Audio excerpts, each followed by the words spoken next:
এটা আমরা যে চার্জিং সেকশন আমাদের ক্লাস চলছে, তো এই চার্জিং সেকশনের ক্লাস আমাদের একটা নরমাল ফোন থেকে শুরু করেছি আমরা Redmi 6 ফোন।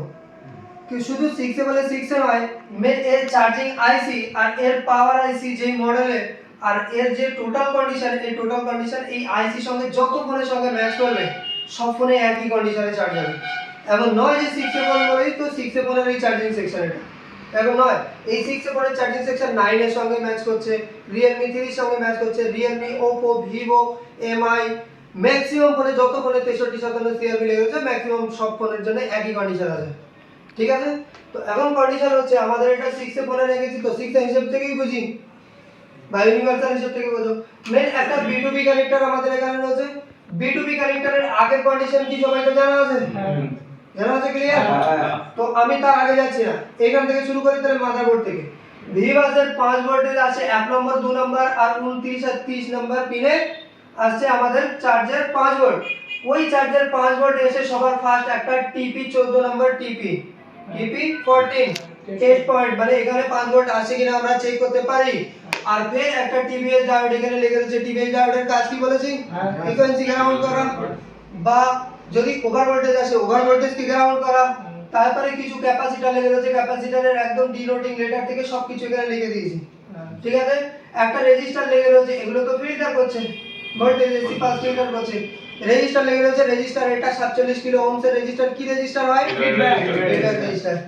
তারপরে একটা ক্যাপাসিটর লেগে আসছে ওবিপিআইসি। ওবিপিআইসি এর বল কাউন্টিং করার প্রসেস জানা আছে?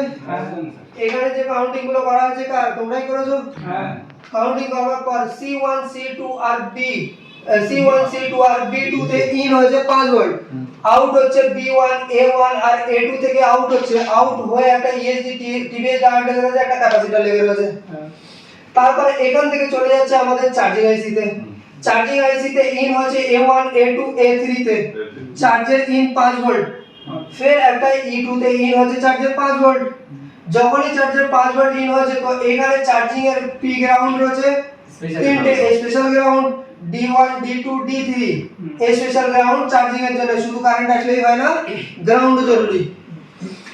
যখনই চার্জের 5 ভোল্ট যখনই ইন হবে তখন এমআইডি তে একটা যে ক্যাপাসিটর লেগে রয়েছে C2602 47 microfarad capacitor, B1 B2 B3 এই আইসির পিনের সঙ্গে ওই এমআইডি জুড়ে রয়েছে। এখন এমআইডি তে 5 ভোল্টেজ যদি পাওয়া যায় তাহলে বোঝা যাবে এখানে ঠিকঠাক ইন হয়েছে ভোল্টেজ। ক্লিয়ার? এমআইডি তে যখন ভোল্টেজ চলে আসবে তারপরে হবে সুইচিং। সুইচিং হবে C1 C2 C3 নাম্বার বল থেকে হবে সুইচিং, আর সুইচিং কয়েলের মাধ্যমে তৈরি হবে ভিপিএইচ পাওয়ার। আর ওই V6 মিডিয়াটেকের ফোন হলে V6, ওই V6 সারা মাদারবোর্ডে তো ছড়াবে। আর ওই V6 ফের ঘুরে আসবে ফের এই চার্জিং আইসির মধ্যে F1 F2 আর FE1, এই তিনটে বলে ইন হবে। আর ফের এই V6 ইন হবে, এই V6 ব্যাটারি কানেক্টরে যাবে চার্জ করার জন্য। কিন্তু একটা কন্ডিশন, এতটা রাস্তা যখনই চার্জের 5 ভোল্ট এসছে সেই চার্জিং পিন থেকে, তো এতটা রাস্তা ট্রাভেল করতে করতে ওর মধ্যে ভোল্টেজের মধ্যে অ্যাম্পিয়ারের ক্ষমতা কম হয়ে গেছে, অ্যাম্পিয়ার বাড়াতে হবে। তো এখানে বুট ক্যাপাসিটর একটা লেগে রয়েছে সুইচিং কয়েলের সঙ্গে, এক সাইডে হবে 4 ভোল্ট, এক সাইডে হবে 8 ভোল্ট। এর নাম বুট ক্যাপ। বুস্ট ভোল্টেজ তৈরি হবে এখানে আর অ্যাম্পিয়ার জেনারেট হবে। ওই অ্যাম্পিয়ার আর V6 ফের এখান থেকে একটা ব্যাড এপিডি মসফেট লেগে রয়েছে চার্জিং আইসির মধ্যে, ব্যাড এপিডি মসফেট। এই ব্যাড এপিডি মসফেটের মাধ্যমে আসবে ভোল্টেজ আর অ্যাম্পিয়ার ব্যাটারি কানেক্টরে ব্যাটারিকে চার্জ করার জন্য। আর এই ব্যাটারিতে কতটা চার্জ রয়েছে, কতটা কি রয়েছে না রয়েছে সেইটা সেন্স করার জন্য আসছে ফের আবার একটা ভিভ্যাট সেন্স। ভিভ্যাট সেন্সের D5 নাম্বার বলে, তো এটাকে ভিভ্যাট সেন্স করানোর জন্য এখানে একটা পুল ডাউন রেজিস্টার লেগে রয়েছে চার্জিং এর জন্য। এই পুল ডাউন রেজিস্টারটা কত জরুরি বলেছি আপনাদের? আচ্ছা, এবার কন্ডিশন, ভিভ্যাটের চার্জ কখন আসবে? যখন ব্যাটারি লাগবে তখন চার্জ আসবে। তো পাওয়ার আইসি ফোন বুঝতে পারবে কখন যে ব্যাটারি লেগেছে কি লাগেনি। তার জন্য রয়েছে আমাদের কাছে আইডি লাইন আর থার্মাল লাইন। তো আইডি লাইনের কন্ডিশন কি আছে? B17 নম্বর বল থেকে একটা VIO 1.8 ভোল্টেজ পাওয়ার আইসি থেকে আউটপুট হবে, আর একটা R1 রেজিস্টার 10 কিলো ওহমস এর রেজিস্টারের মাধ্যমে আউট হয়ে যাবে ব্যাটারি কানেক্টরের আইডি পিনে। আর যখন লাগবে ব্যাটারি, আর ব্যাটারির বোর্ডের ভিতরে গিয়ে রয়েছে R2। এই R1 আর R2 এর মধ্যে হবে ডিভাইডার সার্কিট, আর ডিভাইডার যে ভোল্টেজটা তৈরি হবে সেই ভোল্টেজটা ফের আইডি লাইনে 1 কিলো ওহমস এর রেজিস্টার যেটা R45 নাম থেকে চলে আসবে সিপিইউ এর মধ্যে AE18 নম্বর পিনে, আর তার নাম হবে AUX N3 ব্যাটারি আইডি। তার মানে ব্যাটারি লাগছে কি লাগছে না এখানে তৈরি হচ্ছে ডিভাইডার, আর ওটা সেন্স করছে কে সিপিইউ। ব্যাটারি লাগছে কি লাগছে না। থার্মাল লাইনের কন্ডিশন কি আছে, TREF PMU বলে যে কন্ডিশন, যে সাপ্লাইটা রয়েছে পাওয়ার আইসির মধ্যে R9 নাম্বার বল থেকে আউট হচ্ছে, আউট হয়ে একটা 15 কিলো ওহমস এর রেজিস্টারের মাধ্যমে R18 নম্বর রেজিস্টার আউট হয়ে 1.8 ভোল্টে যাচ্ছে থার্মাল লাইনে। ব্যাটারি লাগবে যখন ব্যাটারির ভিতরে গিয়ে রয়েছে একটা এনটিসি রেজিস্টার, ওই রেজিস্টারের এক মাথা গ্রাউন্ড, ও এ হলো R1 আর সে হলো R2, এর মধ্যে হবে ডিভাইডার। ডিভাইডেড ভোল্টেজটা একটা 1 কিলো ওহমস এর রেজিস্টারের মাধ্যমে R11 1 কিলো ওহমস এর রেজিস্টারের মাধ্যমে চলে আসবে পাওয়ার আইসির মধ্যে R13 নাম্বার বলে সেন্স করাবার জন্য। ঠিক আছে, তো এই লাইনের মাধ্যমে টেম্পারেচার হাই লো এর একটা ম্যাটার হচ্ছে, বুঝেছি ভালোভাবে?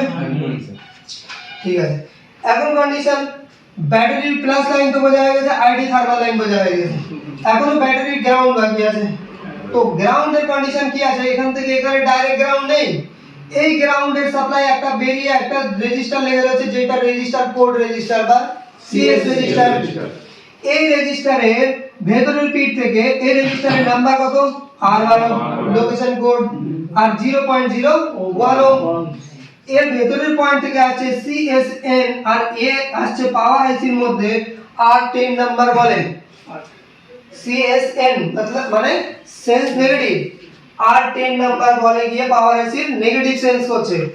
আর ফের রেজিস্টারের গ্রাউন্ডের দিক থেকে আসছে CSP আর এ আসছে T10 নাম্বার বলে পাওয়ার আইসির মধ্যে সেন্স হচ্ছে। মানে কন্ডিশন এটাই জানাচ্ছে কি ফোন তো ইউজ করছি, চার্জে বসে রেখেছি, আবার এদিকে গেমও খেলছি, তো এই কন্ডিশনে কত চার্জ করাবার দরকার, নরমাল থাকলে কত চার্জ করাবার দরকার, সেই কন্ডিশনটা হচ্ছে এই গ্রাউন্ড সেন্সের মাধ্যমে পাওয়ার আইসি ডিসাইড করে। বুঝা গেল? এখন কন্ডিশন কি আছে, পাওয়ার আইসির যে চার্জিং আইসির যে মানে চার্জের যে 5 ভোল্টের যে ভিভাসের সাপ্লাই এসেছিল চার্জিং আইসিতে, এখান থেকে হয়ে গেছে এই সমস্ত কাহিনীগুলো বোঝা গেছে।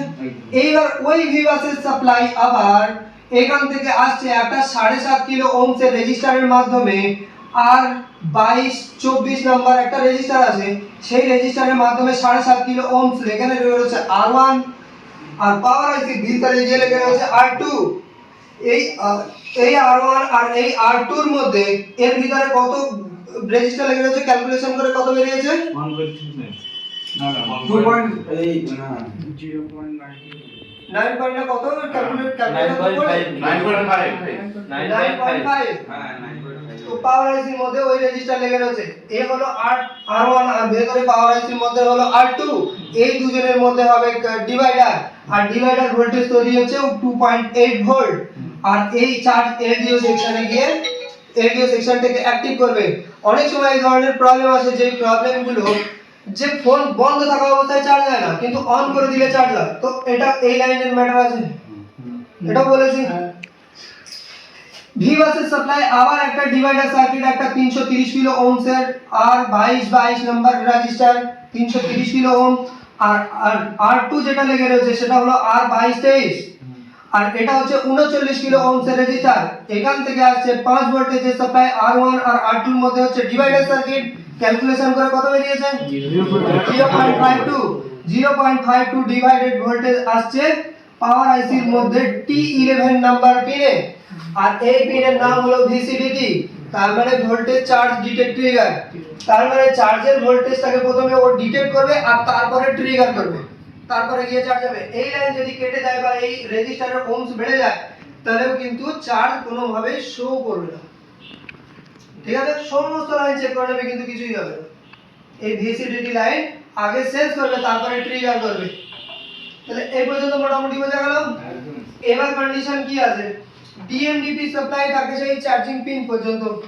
ডিএমডিপি সাপ্লাই এসে জুড়ে রয়েছে সিপিইউ এর মধ্যে B27 আর C27 নম্বর পিনে। তো B27 আর C27 নাম্বার পিনে জুড়ে রয়েছে DMDP সাপ্লাই, আর CPU যখনই চার্জ ইন হবে তো CPU এখানে যখনই সেন্স করে নেবে যে চার্জ ইন হয়ে গেছে, তখন CHDDP CHDDM নামে D26 আর E26 নাম্বার সাপ্লাইটাকে কন্ট্রোল করবে। কন্ট্রোল করার পর পাওয়ার আইসির মধ্যে M11 আর M10 এ ওটাকে মানে সেন্স পাবে যে হ্যাঁ ওখান থেকে চার্জিং এর USB লেগে গিয়েছে। তো DMDP লাইনে যখনই সেন্স পাবে, এই লাইনে USB ভোল্টেজ থাকে 3.0 3.3 অথবা 2.8, আলাদা আলাদা মডেলের আলাদা আলাদা হয়। যখনই এই DMDP লাইনের যখনই সেন্স পেয়ে যাবে তখনই পাওয়ার আইসি ফুল ফর্মে চার্জ হবে। এই লাইনে যদি প্রবলেম থাকে, CPU যদি শর্ট হয় আর পাওয়ার আইসির এই লাইন যদি কেটে যায়, কি কন্ডিশন হতে পারে আর ফের তার সলিউশন কি আছে আপনাদের বলা আছে? একদম। পাওয়ার আইসি বল কিভাবে শর্ট করতে হবে সেটাও বলা আছে। এত ডিটেইলসে ইউটিউবে বলা সম্ভব না, এই কারণে শর্টে বলে দিলাম, কারণ তোমাদের তো বুঝিয়ে দিয়েছি। তো এটা হচ্ছে আমাদের টোটাল চার্জিং সার্কিট, আর একদম এক্সাক্ট এখানে প্রত্যেকটা কম্পোনেন্টের প্রত্যেকটা নাম এবং প্রত্যেকটা ফাংশন এখানে বলা হয়েছে। যদি আমাদের কাছে এই ফোনটা এখন রিপেয়ার হতে আসে, তাহলে আমাদের বর্ণীয় স্কিমেটিক করা লাগবে না, এই দিকে থেকে রিপেয়ার হবে, এই দিকে থেকে রিপেয়ার, এই দিকে থেকেই রিপেয়ার করা যাবে। কিন্তু শুধু ফাইন্ড করার জন্য কোন কম্পোনেন্ট কোন জায়গায় লেগে রয়েছে সেই কারণে বর্ণীয় লাগবে, বাকি বর্ণীয় আমাদের স্কিমেটিক দরকার পড়বে না, কারণ বর্ণীয় স্কিমেটিকটাই খুলে আমরা বোর্ডে এঁকেছি। তাহলে এই পর্যন্ত বোঝা কমপ্লিট? একদম স্যার। ভালো লেগেছে? ক্লিয়ার?